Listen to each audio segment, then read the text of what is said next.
Oke, Assalamualaikum warahmatullahi wabarakatuh. Alhamdulillah pada kesempatan ini kita ketemu lagi ya. Kita udah masuki pertemuan kelima tentang input output ya.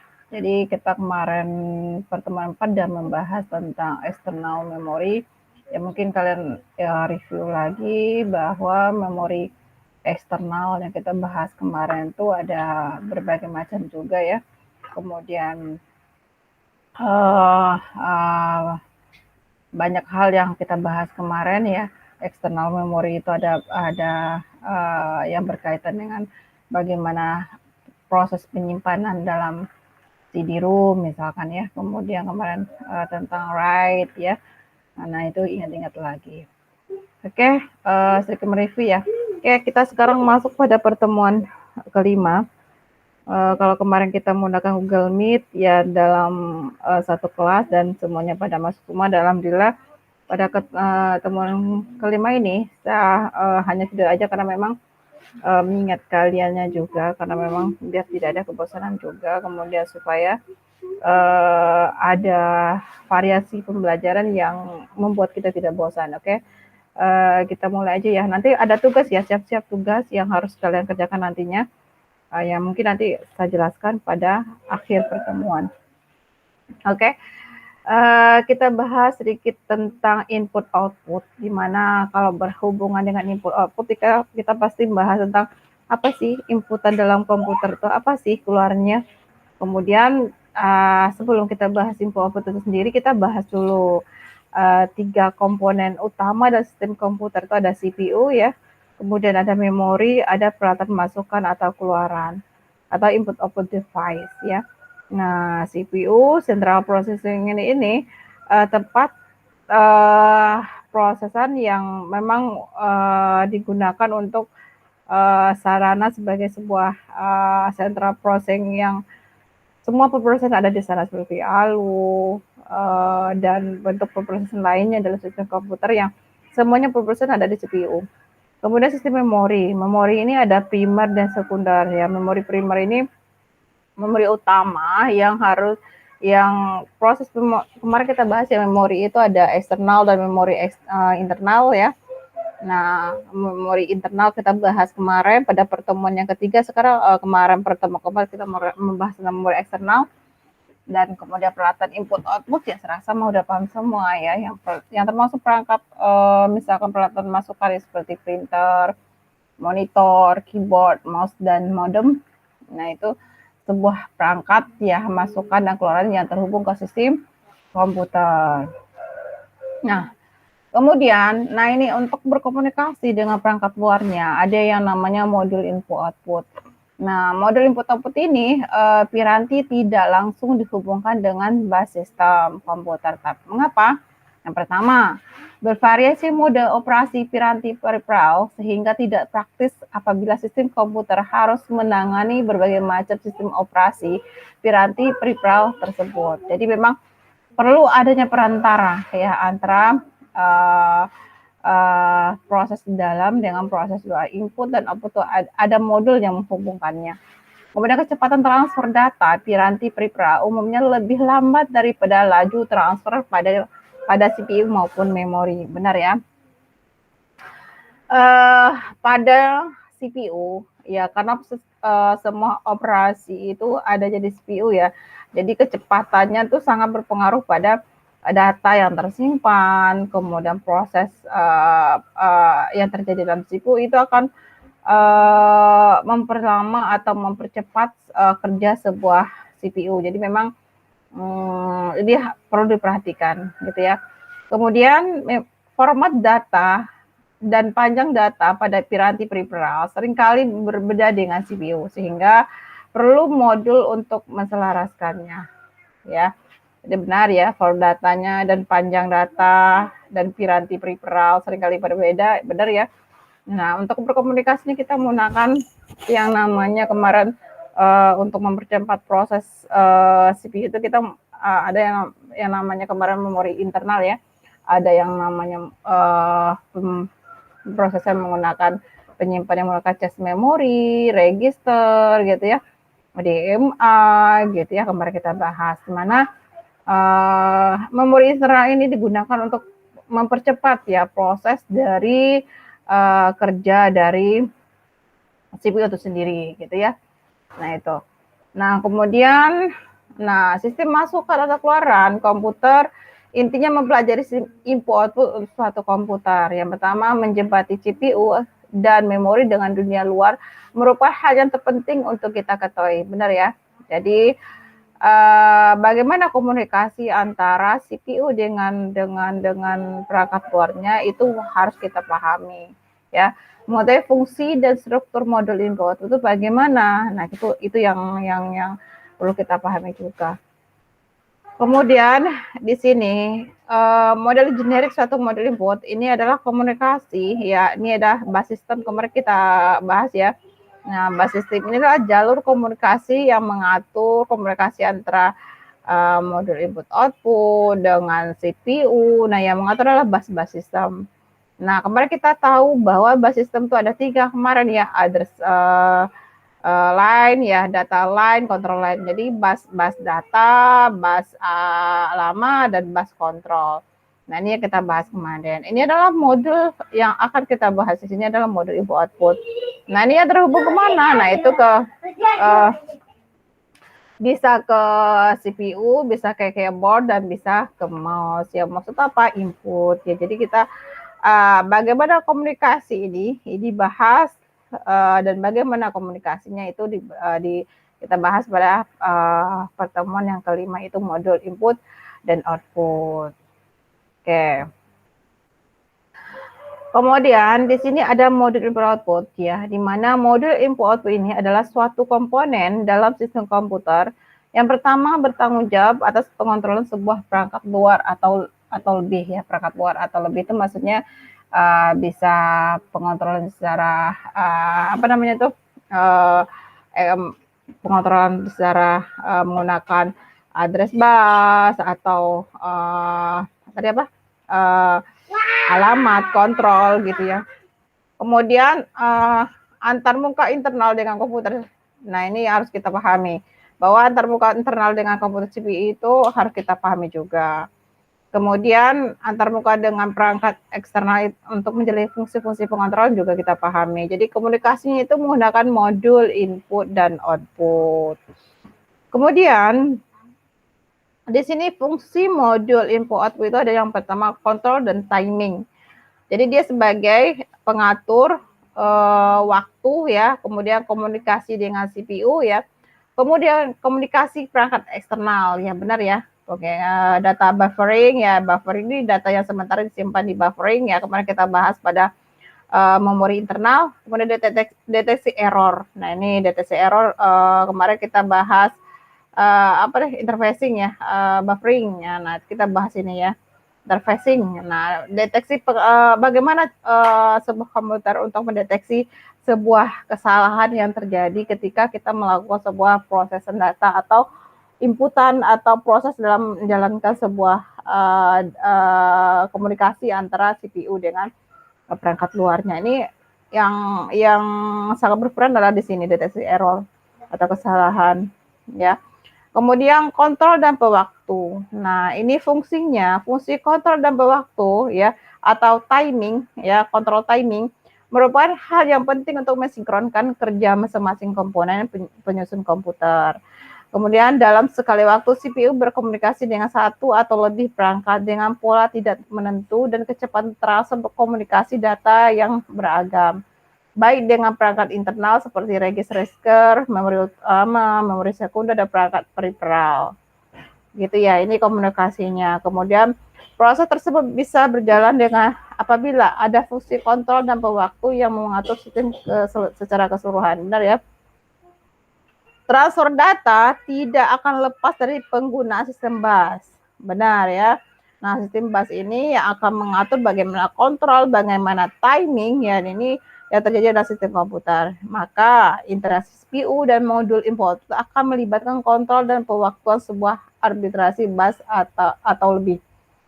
Jadi inilah fungsi dari kontrol dan pewaktu tadi ya. Kemudian di sini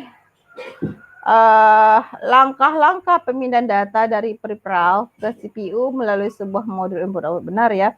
Komunikasi itu dilakukan di perangkat modul dan input dan output. Ya, di mana permintaan dan pemeriksaan status perangkat dari CPU ke modul input output ya. Kemudian modul input output memberi jawaban atas permintaan CPU. Kemudian apabila perangkat eksternal telah siap untuk transfer data, maka CPU akan mengirimkan perintah ke modul input dan output. Kemudian modul input output akan menerima paket data dengan panjang tertentu dari peripheral ya. Kemudian selanjutnya, data dikirim ke CPU setelah diadakan sinkronisasi panjang data dan kecepatan transfer oleh modul input dan output, sehingga paket-paket data dapat diterima CPU dengan baik.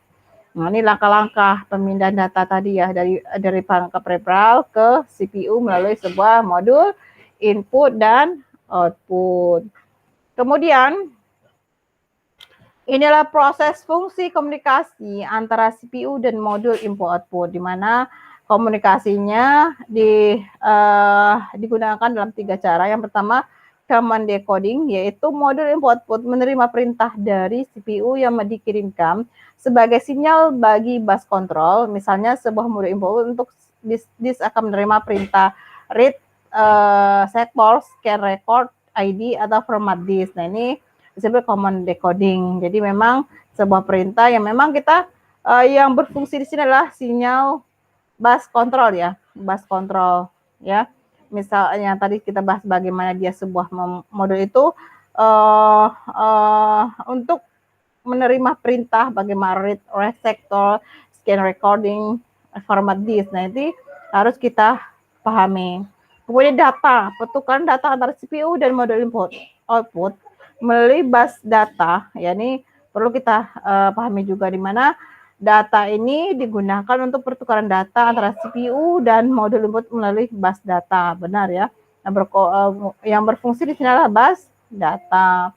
Kemudian status reporting, yaitu pelaporan kondisi status modul input output maupun perangkat peripheral, umumnya berupa status kondisi basi atau ready ya. Ready atau basi. Jadi memang ini bas ini ya ketika kita sibuk bagaimana untuk memulainya. Ini status yang akan dilaporkan. Udah address recording bahwa pelatan satu komponen yang menyusun komputer dapat dihubungi atau dipanggil ya, maka harus memiliki alamat yang unik. Begitu pula pada perangkat peripheral. Ya, sehingga setiap modul input itu harus mengetahui alamat peripheral yang dikontrolnya. Jadi di sini yang harus kita pahami adalah bagaimana komunikasi ya antara perangkat luar ya dengan menggunakan modul input dan output ya. Kemudian di sini di sini bagaimana sebuah CPU mendeteksi buffering. Misalkan buffering ini kan tujuannya mendapat penyelesaian data sehubungan perbedaan laju transfer data dari perangkat peripheral dengan kecepatan pengolahan pada CPU. Nah, ini tujuan utama dari buffering ya. Kemudian laju transfer data dari perangkat peripheral lebih lambat dari kecepatan CPU maupun media penyimpanan. Benar ya? Nah, nih ya, buffering itu berhubungan dengan laju transfer ya data dari perangkat peripheral lebih lambat dari kecepatan CPU maupun media penyimpanan. Nah, buffering ini hanya penyangga sebenarnya, penyangga untuk penyimpanan yang di buffering ya.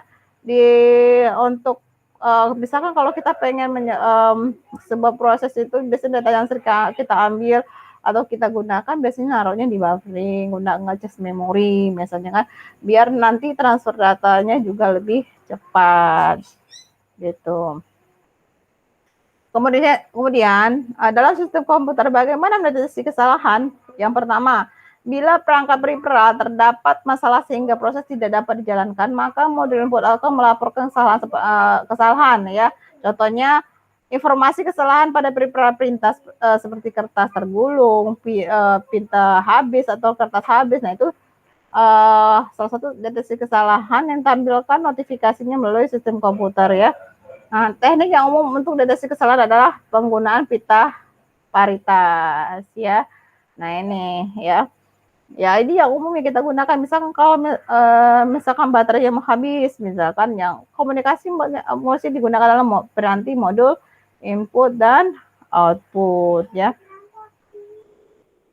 Nah, kemudian ini adalah skema perangkat peripheral, di mana di sini untuk kontrol logika, ya ini logika misalkan dalam proses ALU itu kan ada komunikasi yang mungkin menggunakan sebuah gerbang ya, atau kita menggunakan logika yang dipahami oleh sistem komputer sendiri. Kemudian data dari dan ke modul info itu menggunakan buffer atau reducer ya. Ini data ke dan dari luar. Nah, ini menggunakan modul ya, skema perangkat eksternalnya. Nah, ini di buffering ya. Data yang kita ambil ditransduserkan. Kemudian logikanya bagaimana? Kontrol logikanya bagaimana? Gitu ya. Ini adalah skema dari perangkat peripheralnya. Ya. Kemudian suatu perangkat eksternal terdiri dari yang pertama adalah kontrol signal. Ya, benar ya. Menentukan fungsi-fungsi yang dilakukan perangkat seperti mengirimkan data ke modul input output atau menerima data dari modul input output ya. Report status atau memberikan fungsi kontrol tertentu ke perangkat, benar ya. Ini adalah signal kontrol. Kapan dia mengirimkan data, kapan dia menerima data. Nah, itu sebuah komunikasi ini dilakukan di modul input output. Sedangkan report status tadi saya katakan tadi, misalkan kertas yang tergulung atau baterai mau habis atau tintanya mau habis. Nah, ini komunikasinya masih menggunakan modul input output dengan menggunakan kontrol signal. Gitu ya. Kemudian signal status. Nah, ini bagaimana kita menandai status perangkat, misalnya ready atau not ready. Apakah siap dikontrol atau tidak. Nah, ini signal kontrol ini sangat berpengaruh banget ini ya.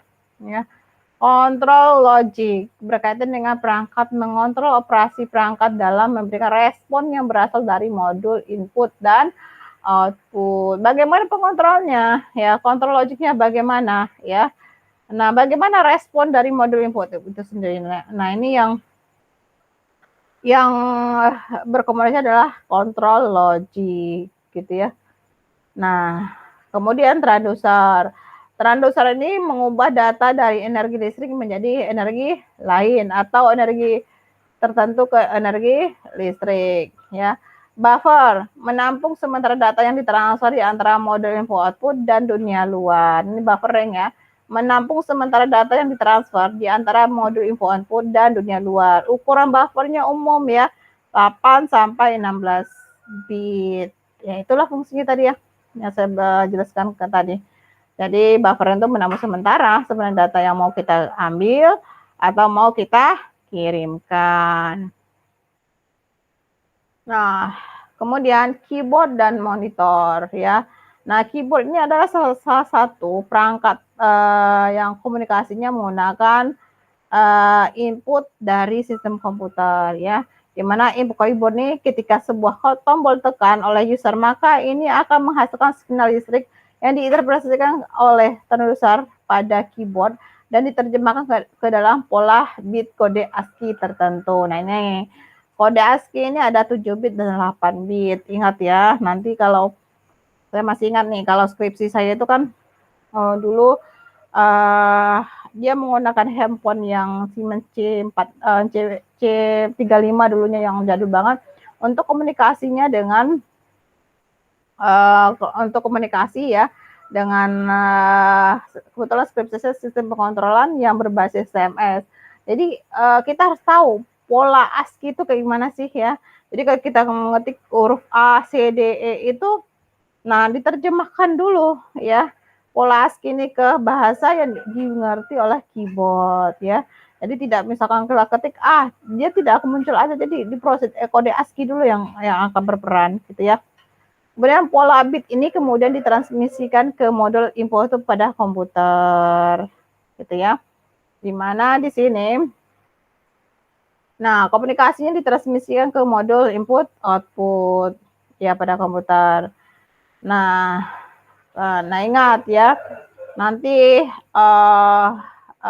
untuk tugasnya ya nanti mungkin coba kalian pelajari tentang kode bit ya. Kode bit ini ya komunikasi ASCII ya. Nah, ini yang harus kalian pahami juga, pola bit kode ASCII yang 7 bit dan 8 bit. Coba kalian nanti tugas untuk pertemuan yang kelima ini ya, coba kalian bikin ya sebuah video ya, nanti kalian kirimkan bahwa kode ASCII itu kayak gini loh, bahwa ASCII 7 bit dan 8 bit itu kayak gimana gitu ya. Kemudian di sini di dalam komputer teks dapat disimpan dalam kode ASCII yang sama. Ya, ini kalian pelajari lagi nanti. Pada output karakter kode ASCII akan ditransmisikan ke modul input ke perangkat eksternal. Nah, ini ya komunikasinya tetap lagi menggunakan kode ASCII ya. Nah, ini kalian harus paham nih cara mengkonversi kode ASCII ke bentuk, misalkan kita ngetik hello. Nah, hello itu kan dia akan ditransmisikan dulu jadi kode ASCII dulu. Nah, kode ASCII itu kayak gimana ya? Nah, nanti kalian pelajari ya. Belum ini salah ya. ASCII ya. Nah, benar ya. Kemudian terdusar pada perangkat akan menginterpretasikan kode ini pada dan mengirimkan sinyal elektronik yang diperlukan ke perangkat output untuk menampilkan karakter tersebut atau untuk membentuk fungsi kontrol yang diminta. Gitu ya. Kemudian ini disk drive ya. Nah, disk drive ini pada fixed head disk transducer mampu melakukan konversi dari pola magnetik pada permukaan disk yang bergerak menjadi bit pada buffer perangkat. Ya, jadi ini disk drive ini fungsinya yaitu ya, dia disk drive ini permukaannya seperti piringan ya. Kita buffer membaca data itu di atasnya itu ya. Dia menggunakan model fixed yang kemarin kita bahas pada pertemuan yang keempat tentang memori eksternal ya. Kemudian pada move head disk juga harus dapat memindahkan lengan disk secara radial menjauhi dan mendekati permukaan disk. Nah, itu ya. Nah, ini yang kita harus pahami bahwa pergerakan disk itu harus kita iniin. Apakah kita bahas kemarin move disk ya. Nah, ini juga kita bahas kemarin pada pertemuan yang keempat gitu ya.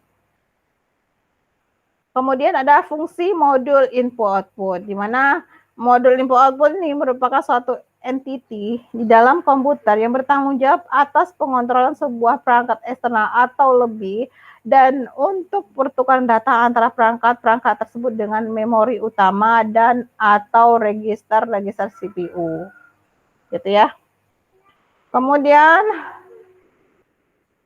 struktur modul input-output. Modul input-output berfungsi untuk memungkinkan CPU dapat mengetahui perangkat yang jumlahnya banyak dengan cara yang sederhana. Kemudian bagaimana macam modul input-output seiring dengan perkembangan komputer. Ini Intel 8255 misalkan ya, yang sering disebut PPA. Dia menggunakan PPA ya, Programmable Peripheral Interface. Dia masih PPA. Terus bagaimanapun kompleksitas suatu modul input terdapat kemiripan struktur. Benar ya. Kemudian ini struktur modul input output ya, yang kalau di William Stirling itu sangat dibahas ya ini ya, sangat jelas sekali dibahasnya ya tentang struktur modul input output itu sendiri. Nah, ini komunikasinya misalkan ini adalah saluran alamat ya. Ini ada saluran kontrol ya, ini logic input outputnya. Kemudian ini adalah status saluran data, ada dia menggunakan data register, status atau kontrol register ya. Kemudian ada komunikasi eksternal device interface logic itu bagaimana komunikasinya ini ya, eksternalnya bagaimana dengan menggunakan data kontrol ya. Kemudian bagaimana komunikasi dengan input output logic ya, di mana internal device interface logiknya adalah menggunakan data dan kontrol. Nah, Kemudian, nah, inilah struktur modul input dan output ya. Dimana di sini kemarin kita bahas bahwa yang namanya komunikasi dengan modul input output itu ya ada 3 sistem bus yang kita harus pahami. Yang selalu kita ingat, yang pertama adalah saluran data, saluran alamat, dan saluran kontrol gitu ya. Kemudian bagian terpenting dalam blok logika input output yang berhubungan dengan semua peralatan antarmuka preparat terdapat fungsi pengaturan dan switching pada blok ini. Benar ya? Nah, kemudian di sini ada yang namanya input output terprogram ya. Jadi ini adalah komunikasi yang dengan perangkat eksternal atau internal. Yang pertama yang kita harus pahami adalah input output terprogram. Nah, 3 teknik yang digunakan dalam operasi itu adalah yang pertama adalah input output terprogram, di mana dia menggunakan interrupt driven input output. CPU mengeluarkan perintah input output dilanjutkan dengan mengeksekusi instruksi-instruksi lainnya dan di-interrupt oleh modul input output apabila instruksi-instruksi tersebut telah selesai dilaksanakan ya. Interrupt-nya dia menggunakan program untuk eksekusi program tadi. Kemudian dengan menggunakan input output terprogram dan input output interrupt, maka CPU bertanggung jawab atas pengeluaran data dari memori utama untuk keperluan output dan penyimpanan data di dalam memori utama untuk keperluan input. Kemudian alternatif dengan menggunakan DMA. DMA itu adalah Direct Memory Access. Dia untuk berkomunikasinya tanpa melibatkan CPU dalam proses pengolahan datanya. Kemudian, nah, input-input terprogram ini data saling ditukarkan antara CPU dan modul input output, benar ya. Nah, kemudian CPU mengeksekusi program yang memberikan operasi input output kepada CPU secara langsung, di mana pertama pemindahan data, bagaimana pengiriman perintah baca atau tulis ya, kemudian bagaimana monitoring perangkat, kemudian bagaimana kelemahan dari input output terprogram ini. Yang pertama, CPU akan menunggu sampai operasi input output selesai dilakukan modul input output sehingga akan membuang waktu CPU lebih cepat proses operasinya. Dalam teknik ini, modul input output tidak dapat melakukan interupsi kepada CPU terhadap proses-proses yang interruptnya diinterupsikan kepadanya. Kemudian, seluruh proses merupakan tanggung jawab CPU sampai operasi lengkap dilaksanakan. Gitu ya. Kemudian ini klasifikasi perintah input output, di mana pertama adalah perintah kontrol. Nah, perintah ini digunakan untuk mengaktifasi perangkat peripheral dan memberitahukan tugas yang diperintahkan padanya. Kemudian perintah tes. Perintah ini digunakan CPU untuk menguji berbagai kondisi status modul input output dan peripheralnya. CPU perlu mengetahui perangkat peripheralnya dalam keadaan aktif dan siap digunakan. Ya. Juga untuk mengetahui operasi input output yang dijalankan serta mendeteksi kesalahannya. Jadi ini perintah tes. Kemudian perintah read. Nah, perintah pada modul input untuk mengambil suatu paket data, kemudian menaruh dalam buffer internal. Proses selanjutnya paket data dikirim melalui bus data setelah terjadi sinkronisasi data maupun kecepatan transfernya. Kemudian perintah write ya. Nah, perintah ini dikebalikan dari read. Nah, di mana CPU merintahkan modul output untuk mengambil data dari bus data untuk diberikan pada perangkat peripheral. Tujuannya adalah untuk data tersebut ya. Jadi untuk menuliskan ya. Nah, ini perintah dikebalikan dari read ya, menuliskan ya. Mengambil data kemudian diberikan pada perangkat peripheralnya gitu ya. Kemudian ada lagi yang nama instruksi input output, di mana di sini instruksi dalam dapat dengan mudah dipetakan ke dalam perintah-perintah input output dan sering sekali terdapat korespondensi satu-satunya yang sederhana. Kemudian ketika CPU, main memori dan input output menggunakan bus umum bersama-sama, maka akan dimungkinkan penggunaan data dua mode pengamatan, yaitu memori mapped input output dan isolatif. Ya.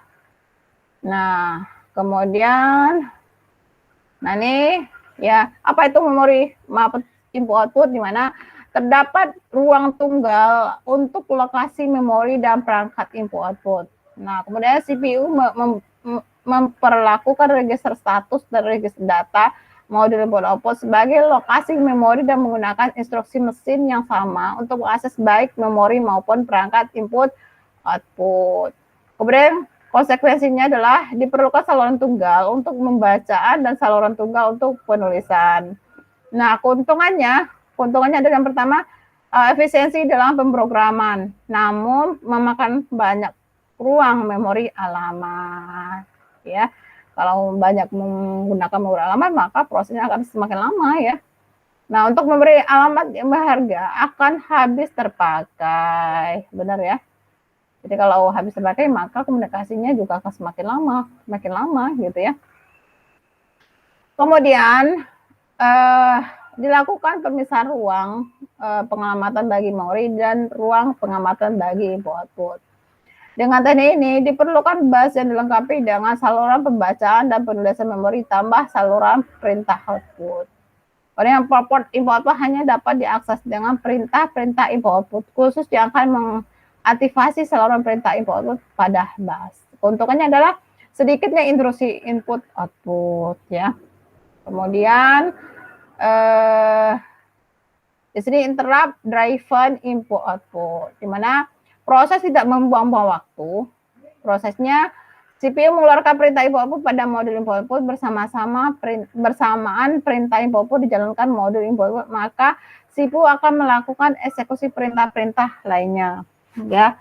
Kemudian apabila modul input output telah selesai menjalankan instruksi yang diberikan padanya, maka akan melakukan interrupt pada CPU dengan tugas yang telah selesai ya.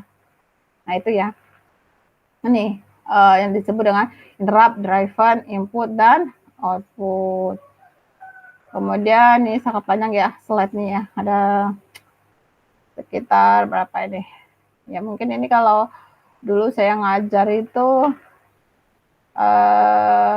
sampai SKS ya kalau di Jakarta itu. Kalau kebetulan ini cuma 2 SKS ya mungkin setengah jam juga cukup. Cuman ya ini apa namanya, nggak apa-apa, kita ini aja. Kemudian ini hanya menangkap video, jadi nanti kalian tinggal kalian pahami ya apa sih ya interrupt driven input output itu ya.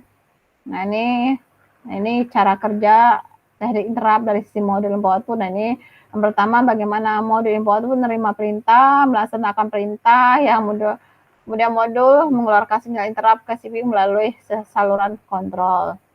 Kemudian modul menunggu datanya disimpan CPU saat perintah terjadi.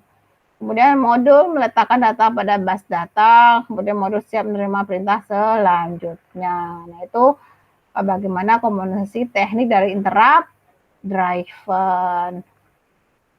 Nah, kemudian interrupt itu adalah pengolahan interupsi saat perangkat input output telah menyelesaikan sebuah operasi input output, di mana perangkat input output akan mengirimkan sinyal interupsi ke CPU. Nah, CPU menyelesaikan operasi yang sedang dijalankan, kemudian merespon interupsinya. Kemudian CPU meriksa interrupt tersebut, kalau valid maka CPU akan mengirimkan sinyal acknowledgement ya ke perangkat input output untuk menghentikan interupsinya. Kemudian kalau CPU mempersiapkan pengontrol antara ke routing dan interrupt, yang akan dilakukan adalah penyimpanan informasi diperlukan untuk melakukan operasi yang tadi dijalankan. Sebelum adanya interupsi, informasi yang diperlukan berupa kasus prosesor, lokasi interupsi berikutnya ya. Kemudian informasi tersebut kemudian disimpan dalam stack pengontrol sistem. Nah, ini pengolahan interupsi pada saat perangkat input output ya. Interruptnya bagaimana CPU akan menyimpan PC, program counter ya, eksekusi sebelum interupsi ke stack pengontrol sama. Kemudian penyiapkan PC untuk penanganan interupsi. CPU memproses interupsi sampai selesai ya, benar ya. Kemudian bila pengolahan interupsi selesai, CPU akan memanggil kembali informasi yang telah disimpan pada stack pengontrolan untuk meneruskan operasi sebelum interrupt.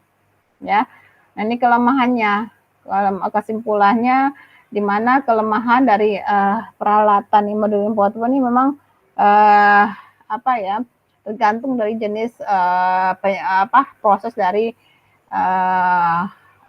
proses pendarokan data tadi ya di modul info itu sendiri ya. Nah, keuntungan kelebihannya kita sudah bahas tadi ya. Kemudian ini dari mata kuliah ini ya pertemuan kelima ini dapat kita simpulkan bahwa perangkat antarmuka atau interface bagi STEAM bus atau suite sentral dan mengontrol satu atau lebih perangkat peripheral. Kemudian modul input adalah suatu komponen dalam sistem komputer yang bertanggung jawab atas pengontrolan sebuah perangkat luar atau lebih dan bertanggung jawab pula dalam pertukaran data antara perangkat luar tersebut dengan memori utama ataupun dengan register-register CPU ya. Terasa cukup itu ya. Jadi memang ini dari banyak hal yang kita bahas tadi ternyata simpulannya cuman nggak banyak ya sebenarnya. Intinya modul komunikasinya itu bagaimana komunikasi sistem komputer yang bertanggung jawab atas pengontrolan sebuah perangkat luar atau lebih dan bertanggung jawab pula dalam pertukaran data antara perangkat luar tersebut dengan memori utama gitu ya. Itulah kesimpulan dari mata kuliah input output pada pertemuan yang kelima ya. Nanti kalian saya kirimkan materinya lagi dan kalian tolong dipahami lagi ya. Kemudian referensi ini nggak jauh ya, saya ambil dari William Sterling ya. William Sterling yang bukunya sangat tebal sekali ya, jilid berapa sekarang, kemarin saya jilid 3 kalau nggak salah yang punya itu. Nah, tolong untuk kalian untuk kedepannya ya di ini lagi, kalau ya bagi yang punya tolong dibaca-baca lagi tentang bagaimana komunikasi input dan output gitu, itu lebih lengkap lagi karena sumbernya saya ambil dari sana semua. Oke, saya rasa cukup ya pertemuan ke-5. Ingat tugasnya tadi ya, bagaimana kode ASCII itu bagaimana, kemudian nanti mungkin untuk pertemuan berikutnya nanti bisa ngadain pertemuan Google Meet lagi, kalian jelaskan lagi tentang kode ASCII 7 bit itu bagaimana konversi untuk membaca data itu bagaimana. Nanti kalian pahami lagi tentang bagaimana komunikasi tersebut ya. Jadi nanti tolong kalian persiapkan ya, mungkin kalau di pertemuan Google Meet nanti kalian bisa menjelaskan lagi. Oke, saya cukupkan perkuliahan arsitektur komputer pada pagi ini ya. Betul, saya pagi untuk merekamnya ya. Terima kasih ya. Kalau ada yang belum mengerti, mungkin kita komunikasinya lewat ya aja kali ya. Oke, saya cukupkan. Assalamualaikum warahmatullahi wabarakatuh.